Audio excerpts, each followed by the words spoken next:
Salmo 23. Vamos fazer a leitura do Salmo 23, do verso 1 ao 6. Vamos fazer a leitura do Salmo 23, do versículo 1 ao 6, o salmo mais conhecido da Bíblia. Então nós vamos fazer a leitura da palavra do Senhor. Vamos ler o Salmo 23, do verso 1 ao 6. Diz assim a palavra de Deus: O Senhor é o meu pastor, nada me faltará. Ele me faz repousar em pastos verdejantes.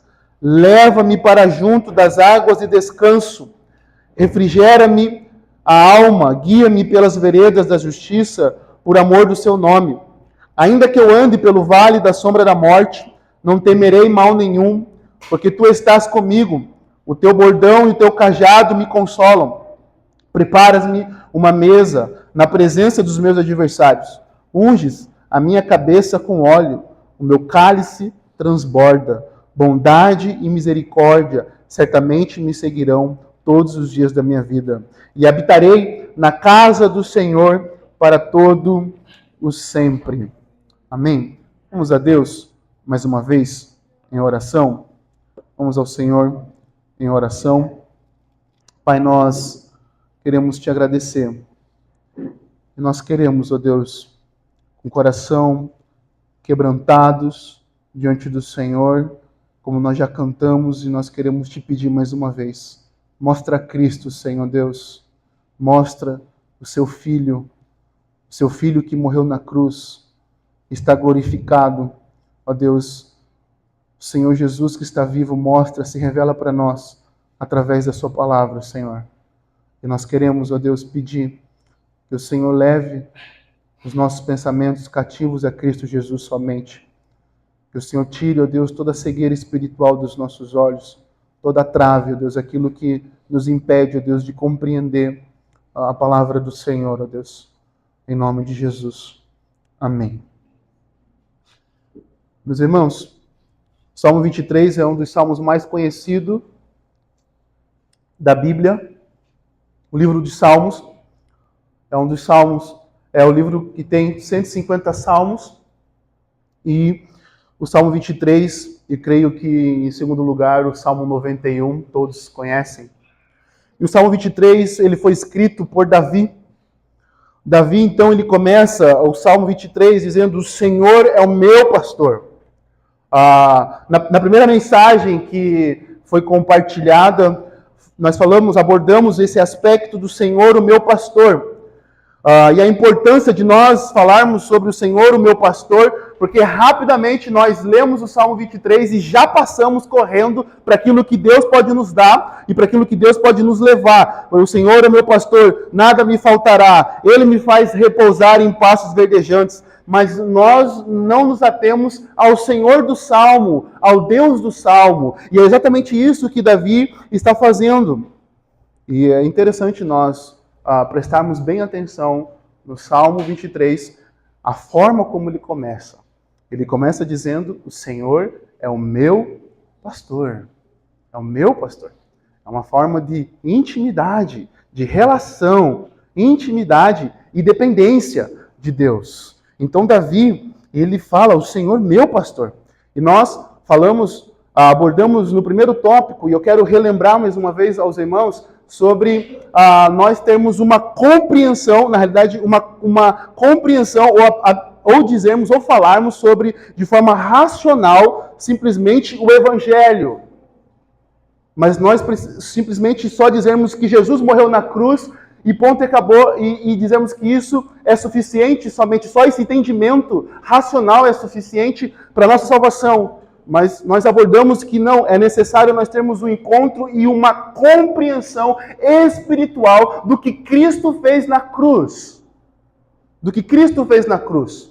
A compreensão espiritual de que Cristo fez na cruz é importantíssimo para nós entendermos e podemos dizer que o Senhor é o meu pastor. Para você poder dizer o Senhor é o meu pastor, é necessário você compreender o Evangelho de forma racional, entender que Cristo Jesus, Ele morreu na cruz por causa dos meus pecados, e na cruz de Cristo Jesus estava toda a ira de Deus, Toda a ira do Senhor, a ira santa, a ira justa de Deus estava repousando sobre Cristo Jesus. Então, Deus estava esmagando o seu próprio Filho por causa dos nossos pecados. Nós, pecadores, merecemos a condenação. Você, pecador, merece a condenação. Mas nós temos a libertação por meio do sacrifício de Cristo Jesus. Por meio de Cristo Jesus. Então você só pode dizer, o Senhor é o meu pastor, se de fato você tem uma compreensão correta, bíblica e espiritual do que Cristo fez na cruz. E você se apega a Ele somente. Você se agarra nele, porque não é suas obras, não são seus méritos, não é o que você pode fazer, mas é o sacrifício do nosso Senhor Jesus que fez. Por isso, em João 10, ele diz, eu sou o bom pastor. Eu sou o bom pastor. Eu dou a minha vida pelas minhas ovelhas. Ele deu a sua vida. Ele deu a si mesmo, de forma voluntária. Ele deu a si mesmo. Mas nós pregamos do verso 1 ao 3, 2 domingos atrás. E agora nós vamos do verso 4 ao 6. Do verso 4 ao 6.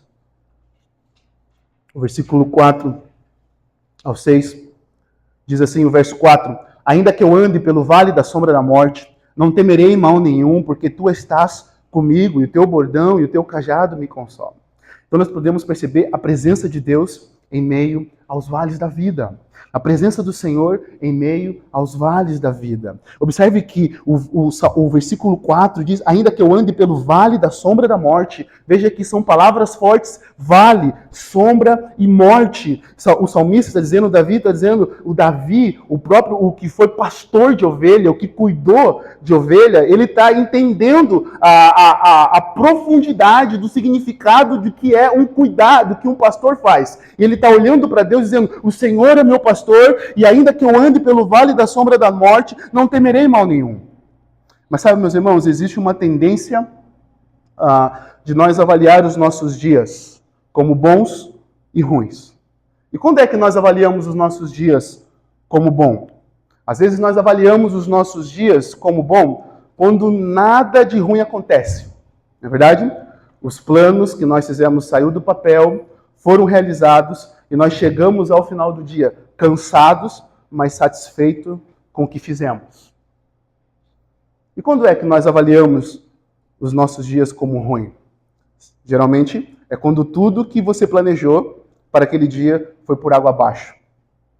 Alguém da sua família ficou doente, nada dá certo, e você chega no final daquele dia frustrado, né? Derrotado, às vezes. Nada deu bom. Mas sabe o que é o problema, meus irmãos? O problema maior é que diante dessas circunstâncias, boas ou ruins, nós acabamos julgando que um teve a presença de Deus e outro não. Esse é o problema.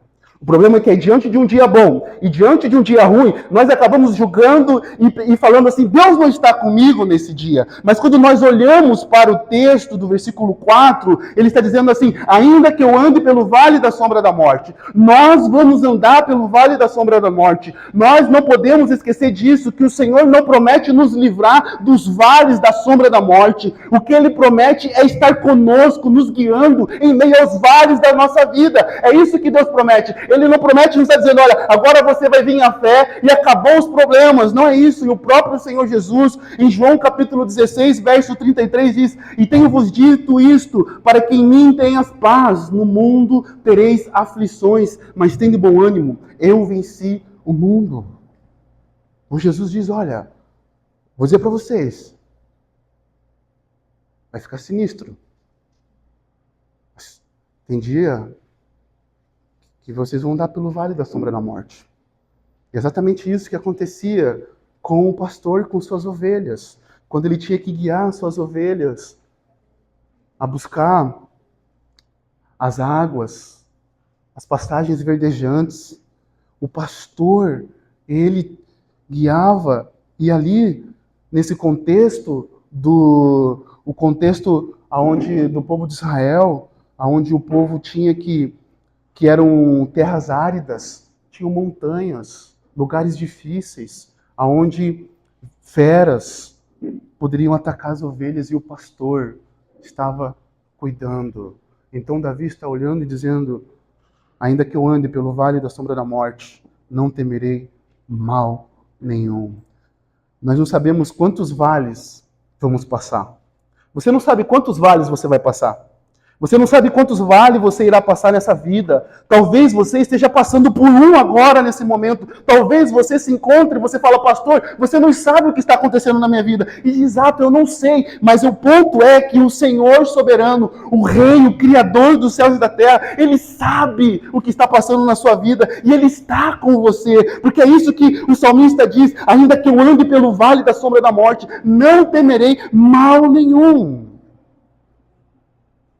Deus, que a palavra de Deus nos ensina, não é a ausência de vales, mas é a permanência da presença de Deus.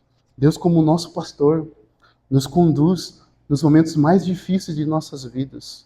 E nesses momentos o Senhor está nos conduzindo. Deus, como nosso Criador, que é o nosso pastor, sabe da nossa fragilidade. Sabe que somos pó. Sabe que precisamos de cuidado.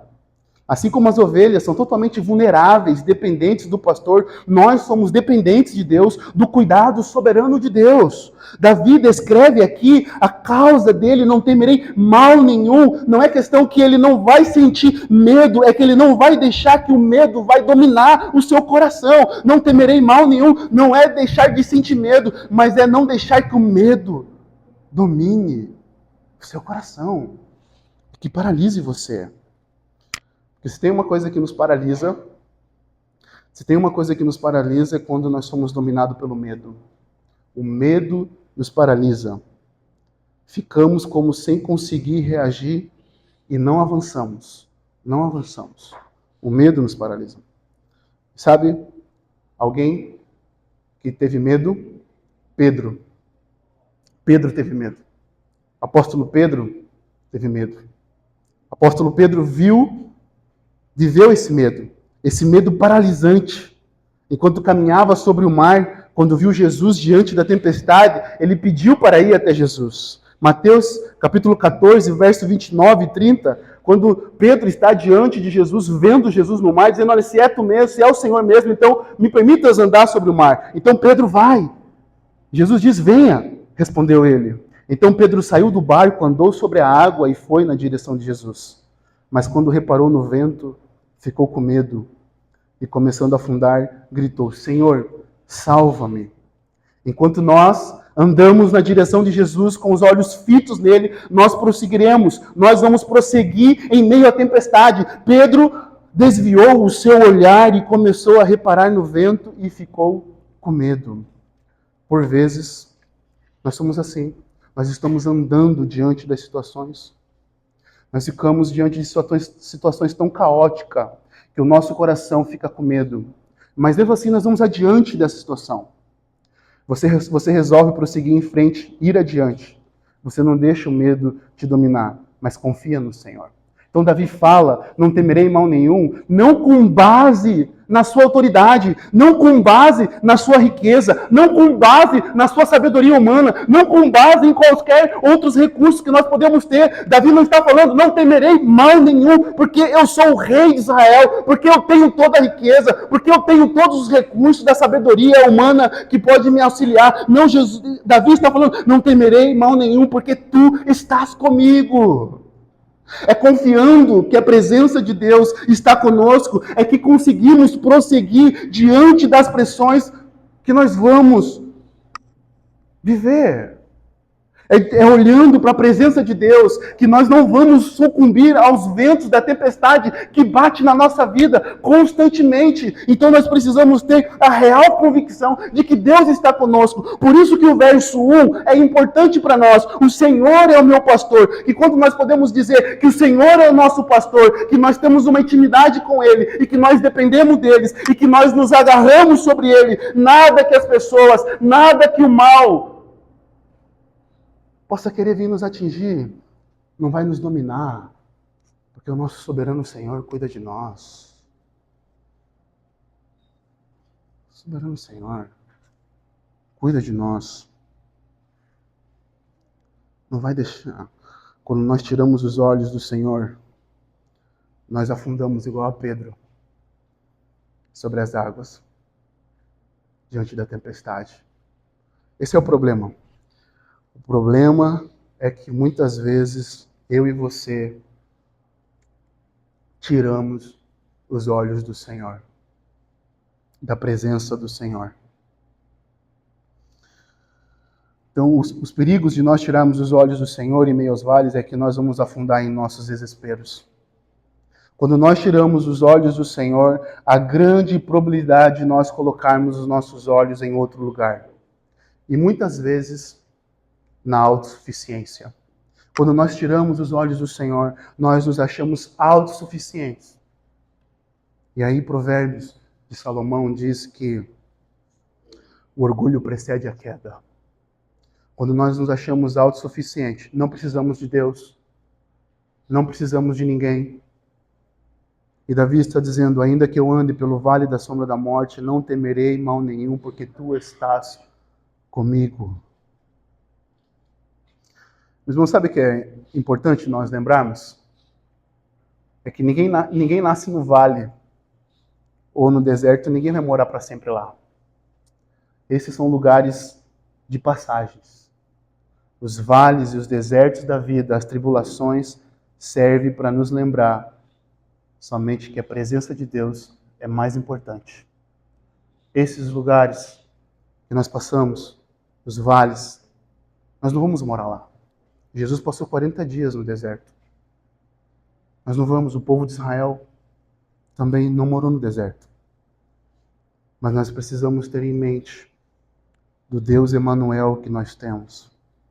Em Mateus capítulo 1, verso 23 diz, eis que a virgem conceberá e dará à luz um filho, e ele será chamado pelo nome de Emanuel, o Deus conosco.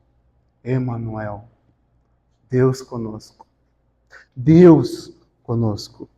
Então, diante dos vales, diante das tribulações que nós vivemos, nós temos que ter a certeza de que Deus está conosco. Os nossos olhos precisam estar fitos em Jesus somente. Nós não podemos desviar os nossos olhos para nenhum outro lugar. Nós precisamos caminhar diante dos vales e lembrar que o Senhor está conosco, que sua presença está conosco, que seu amor está conosco, que sua bondade está conosco, que a sua misericórdia está conosco. É isso, meus irmãos. E o texto do versículo 4 diz, o teu bordão e o teu cajado me consolam.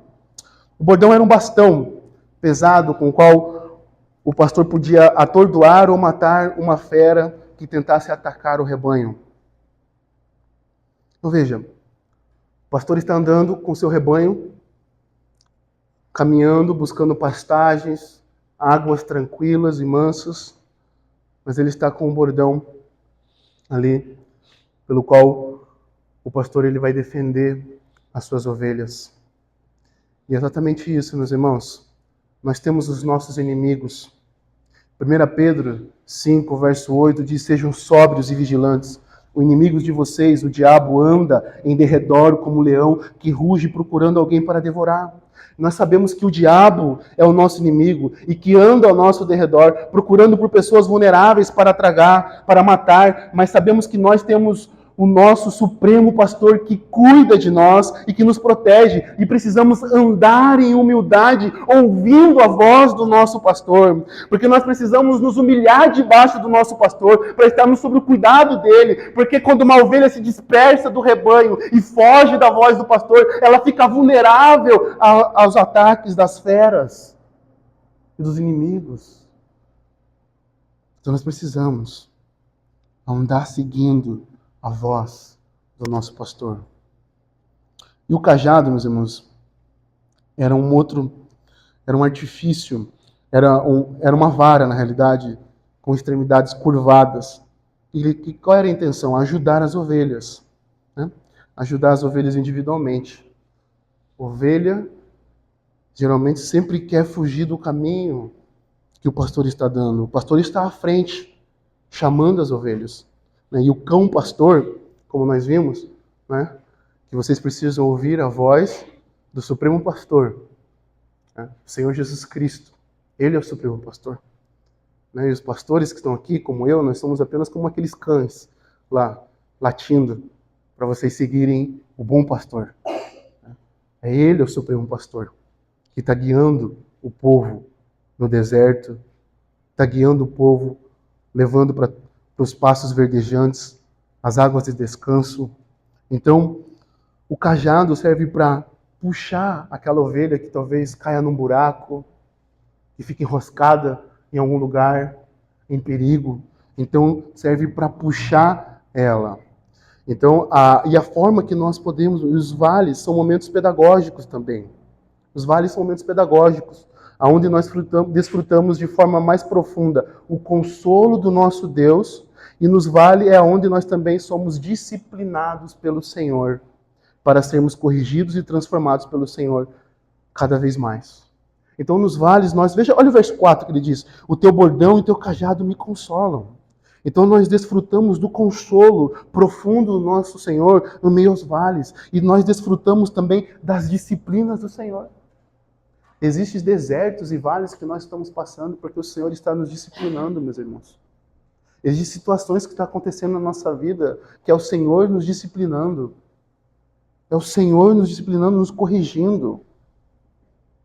E nós precisamos continuar ouvindo a voz do nosso pastor, porque é isso que Jesus diz em João 10, 27 e 28. As minhas ovelhas ouvem a minha voz, e eu as conheço, elas me seguem, e eu lhes dou vida eterna, jamais perecerão, e ninguém as arrebatará da minha mão. As ovelhas do Senhor estão ouvindo a sua voz, elas estão seguindo o Senhor, sabendo que Ele deu a sua vida por elas. As ovelhas do Senhor sabem que ninguém pode arrebatá-las de suas mãos. Meus irmãos, todos que estão em Cristo Jesus serão levados salvos. Serão levados salvos não por causa da nossa força. Você não é salvo por causa da sua força. Você é salvo porque você é fraco, porque você é pecador, porque você é corrompido, depravado. Você não é salvo por causa de você mesmo, mas você é salvo porque o bom pastor, o Senhor Jesus Cristo, Ele deu a sua vida por nós. E Ele nos segura com a sua mão forte. Ele nos segura até o ponto, porque eu e você, com nossos corações pecadores, queremos nos desviar do Senhor como ovelhas tontas, muitas vezes. Mas Ele nos segura como um bom pastor, amoroso. E puxa, vem cá, João Carlos. Foge não. Vem, Joana. Vem, David. Foge não. Porque Ele nos chama pelo nome e nos conhece. Ele nos segura com a sua forte mão, meus irmãos. Ele cuida de nós, para que o inimigo de nossas almas não venha nos matar. Porque é exatamente isso que Jesus olha para Pedro e diz: Pedro, o diabo está querendo peneirar a sua vida, mas eu estou protegendo você. O diabo está querendo matar você. E é exatamente isso que está acontecendo agora. O que está acontecendo agora é uma guerra entre a sua alma e o seu coração. O Senhor Jesus está chamando você a crer, a se arrepender dos seus pecados, a abandonar a sua vida, a ouvir a voz do bom pastor. Mas o diabo está lançando incredulidade sobre o seu coração, porque o diabo quer matar a sua alma, o diabo quer destruir você, o diabo quer levar você a fundo, mas Jesus está aqui. Eu sou o bom pastor, e Jesus vence, sempre vence, Ele nunca perde, e Ele venceu, e o diabo sabe que Ele é um derrotado, por isso que Ele está agindo aqui, por isso que nós temos uma boca de droga, por isso que o crime está agindo, por isso que nós temos prostituição, por isso que nós temos o pecado, por isso que nós temos toda essa destruição nesse mundo, porque o diabo está agindo, mas o Senhor sempre vence. As suas ovelhas, aquelas que são dele, sempre vão vir, sempre vão ouvir a voz do Senhor, porque Ele é poderoso. Nós não temos um Deus fraco, nós temos o Deus Todo-Poderoso, que morreu na cruz e ressuscitou e está vivo, meus irmãos. Ele está vivo. Como você consegue ficar resistindo ainda essa voz maravilhosa? Como? Venha hoje. Venha. Se entrega ao Senhor Jesus Cristo. Venha.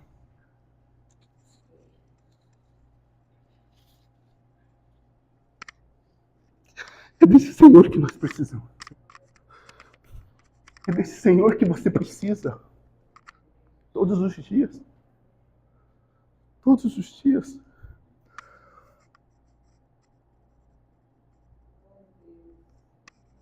É dele.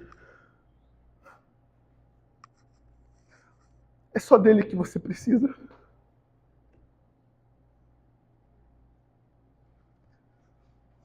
É só desse Senhor que você precisa. É dele. É só dele. De mais ninguém. O pecado está te enganando. Os seus desejos estão te enganando.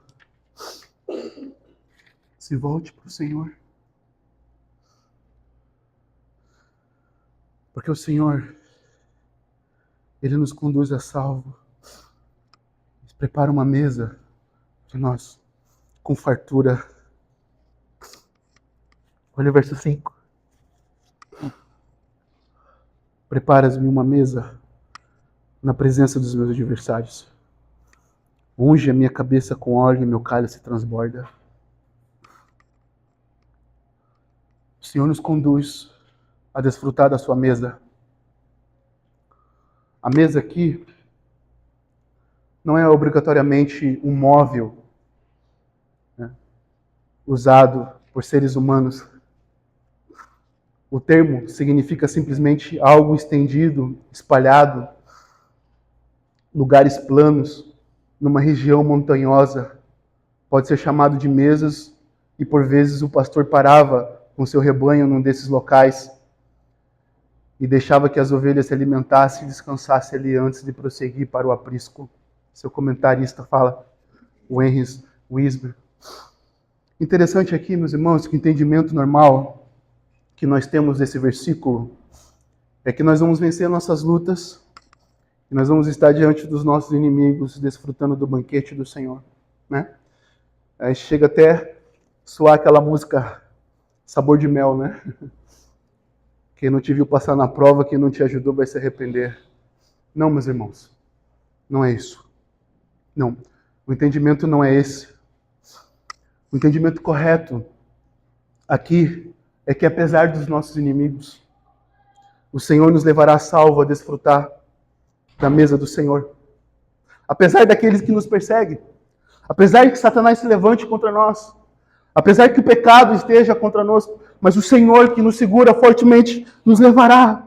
E qual é a mesa do cristão? Apocalipse capítulo 7, verso 9 diz: alegremo-nos, exultemos e demos-lhes glória, porque chegou a hora das bodas do Cordeiro. A noiva dele já se preparou. A ela foi permitido vestir-se de linho finíssimo, resplandecente e puro, porque o linho finíssimo são atos e justiças dos santos. Então o anjo me disse: escreva, bem-aventurado aqueles que são chamados à ceia das bodas do Cordeiro. E acrescentou: são estas as verdadeiras palavras de Deus. Apesar de nós termos luta diária contra o Satanás, termos em volta uma sociedade pagã de pessoas não crentes que luta contra nós, o Senhor nos conduz a salvo para desfrutarmos da sua mesa na eternidade. Apesar das nossas lutas, meus irmãos, glória a Deus. Olha que Romanos capítulo 8, verso 31 a 39 diz: que diremos então à vista dessas coisas? Se Deus é por nós, quem será contra nós? Aquele que não poupou o seu próprio filho, mas por todos nós o entregou, será que não nos dará graciosamente com ele todas as coisas? Quem tentará acusação contra os eleitos de Deus? É Deus quem os justifica. Quem os condenará? É Cristo Jesus quem morreu, ou melhor, quem ressuscitou, o qual está à direita de Deus e também intercede por nós. Quem nos separará do amor de Cristo? Quem nos separará do amor de Cristo? Será a tribulação, ou a angústia, ou a perseguição, ou a fome, ou a nudez, ou o perigo, ou a espada, como está escrito: por amor de ti, somos entregues à morte continuamente. Fomos considerados como ovelhas para o matadouro. Todos os dias nós somos considerados como ovelha para o matadouro. Mas o apóstolo Paulo dizendo: em todas essas coisas, porém, somos mais que vencedores por meio daquele que nos amou. Porque eu estou bem certo de que nem a morte, nem a vida, nem os anjos, nem principado, nem coisas do presente, nem do porvir, nem os poderes, nem a altura, nem profundidade, nem qualquer outra criatura poderá nos separar do amor de Deus que está em Cristo Jesus, nosso Senhor, nosso Salvador. E o Senhor Jesus Cristo está nos conduzindo. Nem a vida, meus irmãos, nem a morte, nem os anjos, nada pode nos separar do amor do Senhor Jesus. Se você está em Cristo Jesus, agora você está sendo conduzido por Cristo, para poder saciar o seu coração, a nossa alma. O Senhor nos conduz para que a minha alma e a sua alma seja saciada na sua mesa. Pois nada pode nos separar do seu amor. Nada. Nada pode. Versículo 5, ele coloca: unges a minha cabeça com óleo. O pastor colocava na cabeça das ovelhas para afastar as moscas, outros insetos. Então o pastor pegava as ovelhas no rebanho e colocava óleo em sua cabeça para que os insetos, moscas e até mesmo animais peçonhentos, como cobra, não picarem elas. E nós sabemos que o óleo no Antigo Testamento se refere à unção, ou bênção especial de Deus e à unção do Espírito. E nossa cabeça também, meus irmãos, da mesma forma, precisa estar ungida com o Espírito. Porque é exatamente isso que acontece em nossas vidas quando nós entregamos a nossa vida ao Senhor Jesus Cristo.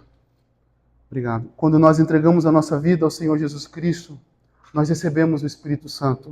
O apóstolo Paulo vai dizer em Efésios capítulo 1, verso 13, diz: nele também vocês, depois que ouviram a palavra da verdade, o evangelho da salvação, tendo nele crido, receberam o selo do Espírito Santo da promessa.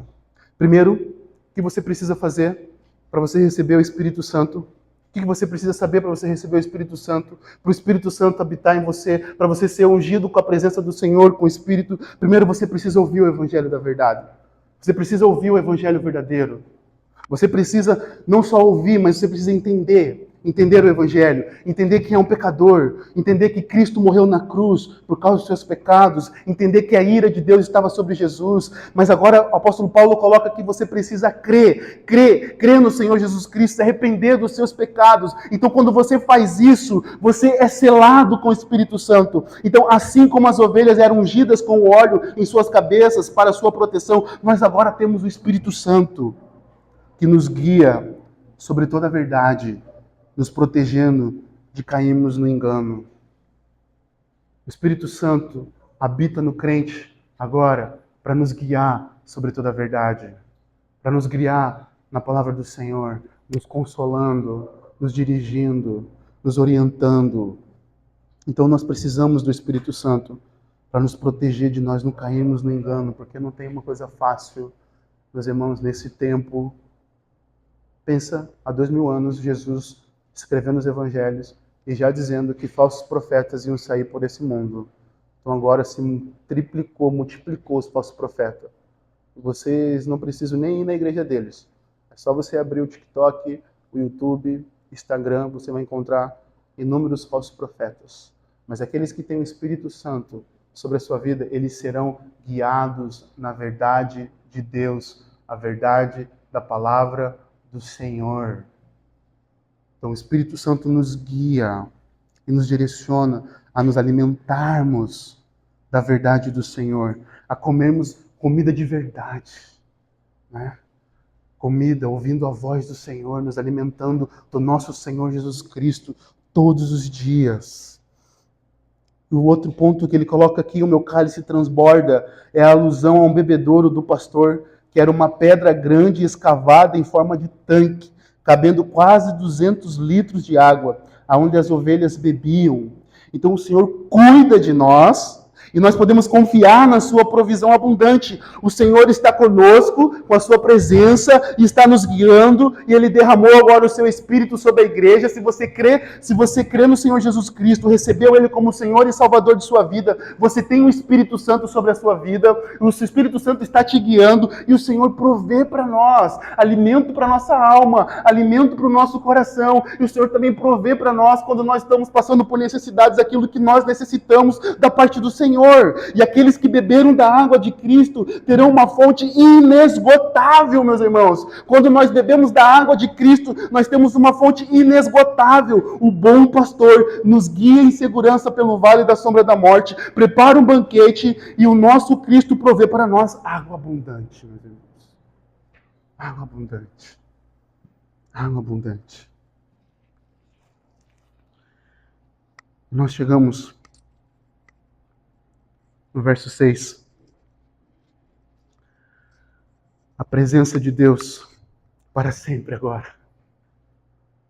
Olha o que Davi está falando. A bondade e a misericórdia certamente me seguirão todos os dias da minha vida e habitarei na casa do Senhor para todo sempre. Meus irmãos, a nossa peregrinação nesse mundo não é uma peregrinação solitária. Nós temos o bom pastor conosco e sua bondade e sua misericórdia todos os dias.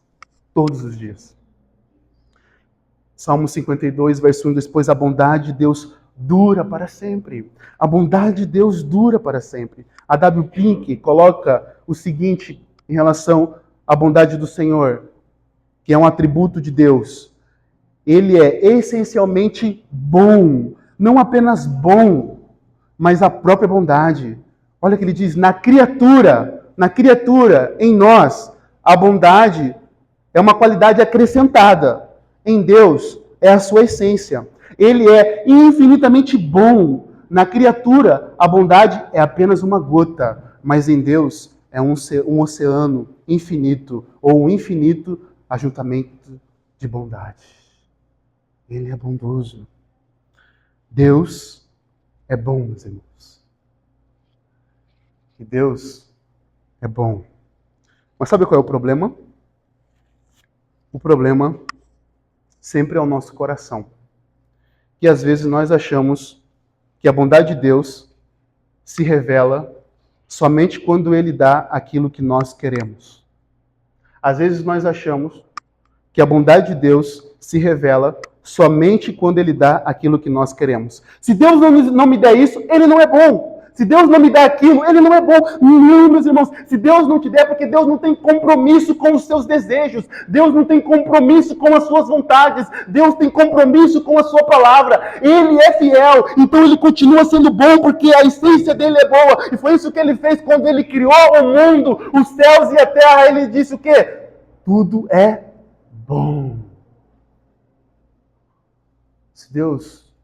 Meus irmãos, nós não conseguimos aumentar a bondade de Deus e nós não conseguimos diminuir a bondade de Deus. Não, nós não conseguimos aumentar a glória de Deus. Nós não conseguimos diminuir a glória de Deus. Nós podemos desonrar a glória de Deus. Isso é verdade. Eu e você, com o meu pecado e o seu pecado, pode trazer desonra ao Senhor. Isso é fato. Mas nós não podemos diminuir Deus, porque Deus não cabe na nossa caixa de sapato. Ele não cabe na nossa garrafinha e nos nossos pensamentos. Ele se revela a partir da sua palavra, mas Ele é maior do que o nosso entendimento. Então Deus não tem compromisso com os nossos desejos. Ele é bom. E a pergunta que eu fiz hoje de manhã, eu quero fazer para você hoje. O ar que você está respirando, é você que está produzindo? É? Você que está trabalhando para ter o ar que você está tendo? Não. Mas é o Senhor, com a sua bondade, que está lhe dando o ar para você respirar. E você não merece. Eu não mereço. Não. Ele é essencialmente bom. Essencialmente bom. Na criatura, uma gota. Mas nele, um oceano infinito. Ou um infinito ajuntamento de bondade. Ajuntamento de bondade. E a bondade e a misericórdia certamente me seguirão. Misericórdia, nós já falamos sobre isso aqui. A misericórdia de Deus não nos dá aquilo que merecemos. Então Deus, com sua misericórdia, Ele não nos dá aquilo que nós merecemos e que nós merecemos. Nós merecemos condenação, nós não merecemos comida, nós não merecemos o ar que estamos respirando. Então Deus, com sua misericórdia, não nos dá a sua condenação que nós merecemos. Você quer reivindicar alguma coisa de Deus? A única coisa que nós podemos reivindicar de Deus é a nossa própria condenação. Essa é a única coisa. A única. Mais nada. E agora, como filhos de Deus, o que nós podemos reivindicar do Senhor é a sua palavra, simplesmente aquilo que Ele tem na sua palavra e Ele prometeu e Ele é fiel para cumprir. Nós podemos orar, Senhor, o Senhor disse na sua palavra, então cumpra de acordo com a sua vontade, somente, porque é exatamente isso que está na oração do Pai Nosso. Pai Nosso, que está nos céus, santificado seja o teu nome, venha a nós, vosso reino, seja feita, como? Aonde? Assim na terra? Então é a vontade de quem? A do Edson? A da Igreja Batista Palavra da Vida? A sua? Não, meus irmãos. Não, mas o Senhor diz aqui a bondade e a misericórdia. Davi está dizendo, a bondade e a misericórdia me seguirão. Me seguirão pode ser traduzido como me perseguirão. Então o Senhor gracioso, mas meus irmãos, veja, quem é que desfruta? Quem é que desfruta do verso 6? Quem é que desfruta? Quem desfruta do verso 6? Porque é o pacto que o Senhor fez com Davi. É o pacto que o Senhor fez com o povo de Israel. E só desfruta da bondade e da misericórdia de Deus de forma mais profunda aqueles que fizeram um pacto com o Senhor. Onde foi feito o pacto do Senhor? Na cruz do Calvário. Na cruz do Calvário, o Senhor faz o seu pacto com seus filhos. E na cruz do Calvário, Ele promete todos os dias da nossa vida a sua bondade e a sua misericórdia. Nós só podemos desfrutar, só pode desfrutar da bondade de Deus de forma mais profunda, da misericórdia de Deus de forma mais profunda, do caráter mais profundo do Senhor, aqueles que reconheceram Cristo Jesus como Senhor e Salvador de sua vida, aqueles que receberam o Senhor Jesus Cristo. Sim, a chuva e o sol caem sobre os maus e sobre os injustos, é verdade, isso é verdade, mas as pessoas não desfrutarão, não vão desfrutar essas pessoas para sempre. Porque é isso que o texto está dizendo. A bondade e a misericórdia certamente me seguirão todos os dias da minha vida e habitarei na casa do Senhor para sempre. Para sempre. Para sempre.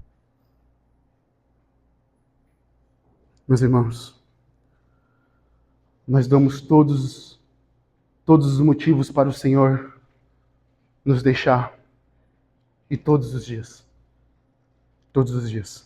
Mas na cruz o Senhor cravou todos os nossos pecados. Na cruz nós vemos a bondade e a misericórdia de Deus se revelando para nós. Então é na cruz que nós podemos ver de forma poderosa, maravilhosa, gloriosa a bondade e a misericórdia do Senhor.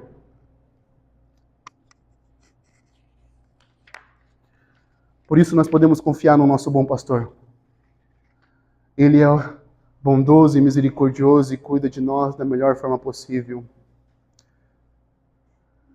Ele entregou seu próprio Filho, o Senhor Jesus, para morrer em nosso lugar. Davi encerra dizendo, então, habitarei na casa do Senhor para sempre. A vida daqueles que são guiados pelo Senhor é uma vida que não tem fim, porque desfrutará da vida eterna. E habitará com o Senhor para todo o sempre. Meus irmãos, nós estamos de passagem nessa vida.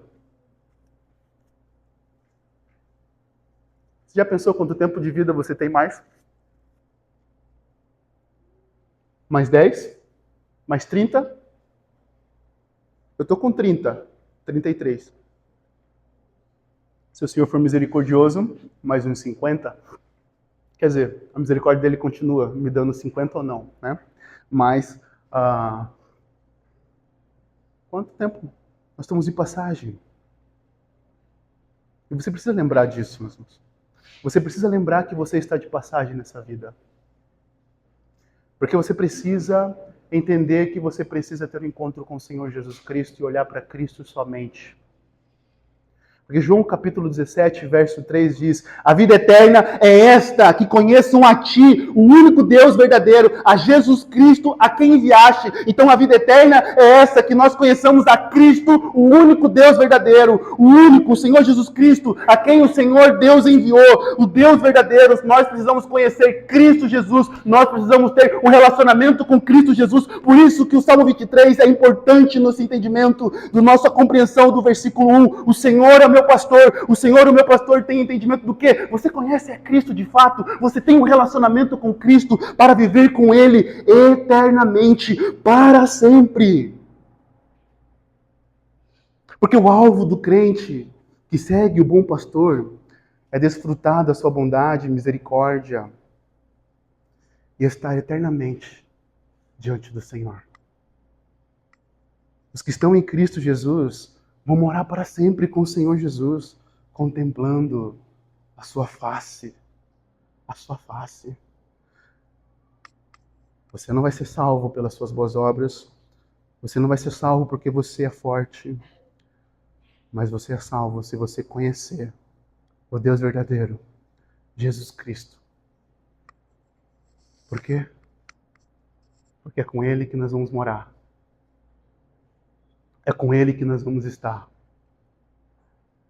É da face dele que nós vamos contemplar todos os dias.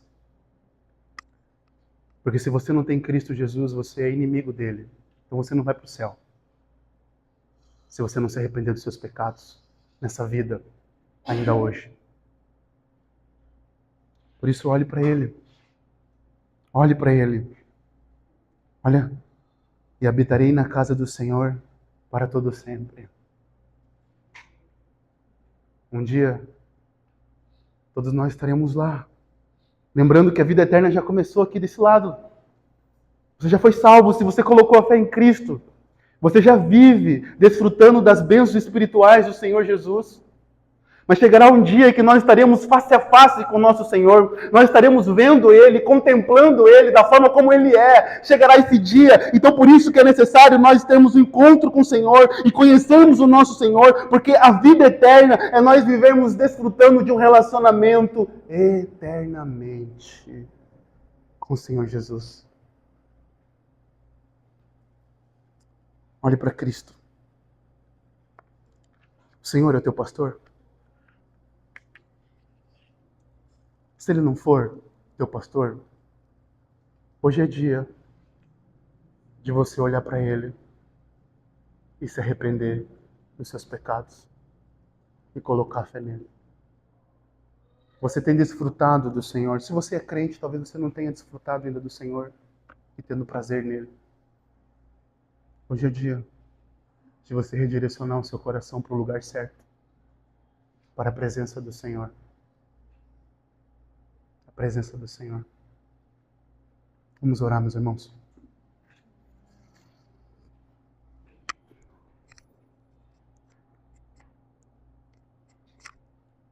Senhor, nosso Deus, nosso Pai,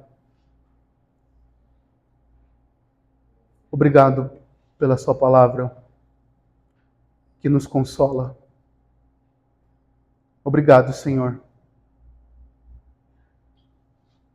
Obrigado, Deus, pelo seu Filho, que é a nossa segurança, que é o nosso Senhor, é o nosso refúgio, é a nossa fortaleza. E nós queremos, ó Deus, nos segurar nele, Pai, e amá-lo, Senhor. Ó Deus, nos ajuda a te amar, Senhor. Eu sei que nós somos imperfeitos, pecadores, ó Pai. Mas nós precisamos amar o Senhor e lembrar que mesmo diante do vale da sombra da morte, Tu estás conosco, Senhor. Que os nossos olhos estejam no Senhor, Pai. Nos ajuda, Senhor. Lembrar que o Senhor nos salvou para morar com o Senhor. E nos ajuda a ter uma vida que glorifique o Senhor, Pai. Então, Deus, abre os nossos olhos todos os dias da nossa vida para que possamos contemplar a beleza do Seu Filho, Deus. Pois é dele, ó Deus, que nós necessitamos e precisamos. Pai, nós não precisamos de dinheiro, Pai. Nós não precisamos de bens materiais. Nós não precisamos de casamento. Nós não precisamos de uma profissão, Pai. Nós precisamos somente de Cristo. Só de Cristo. Só do Senhor. Alimenta a nossa alma com essa verdade, ó Deus. E nos dá, Senhor Deus, um relacionamento mais íntimo com o Senhor. Mais profundo, Senhor.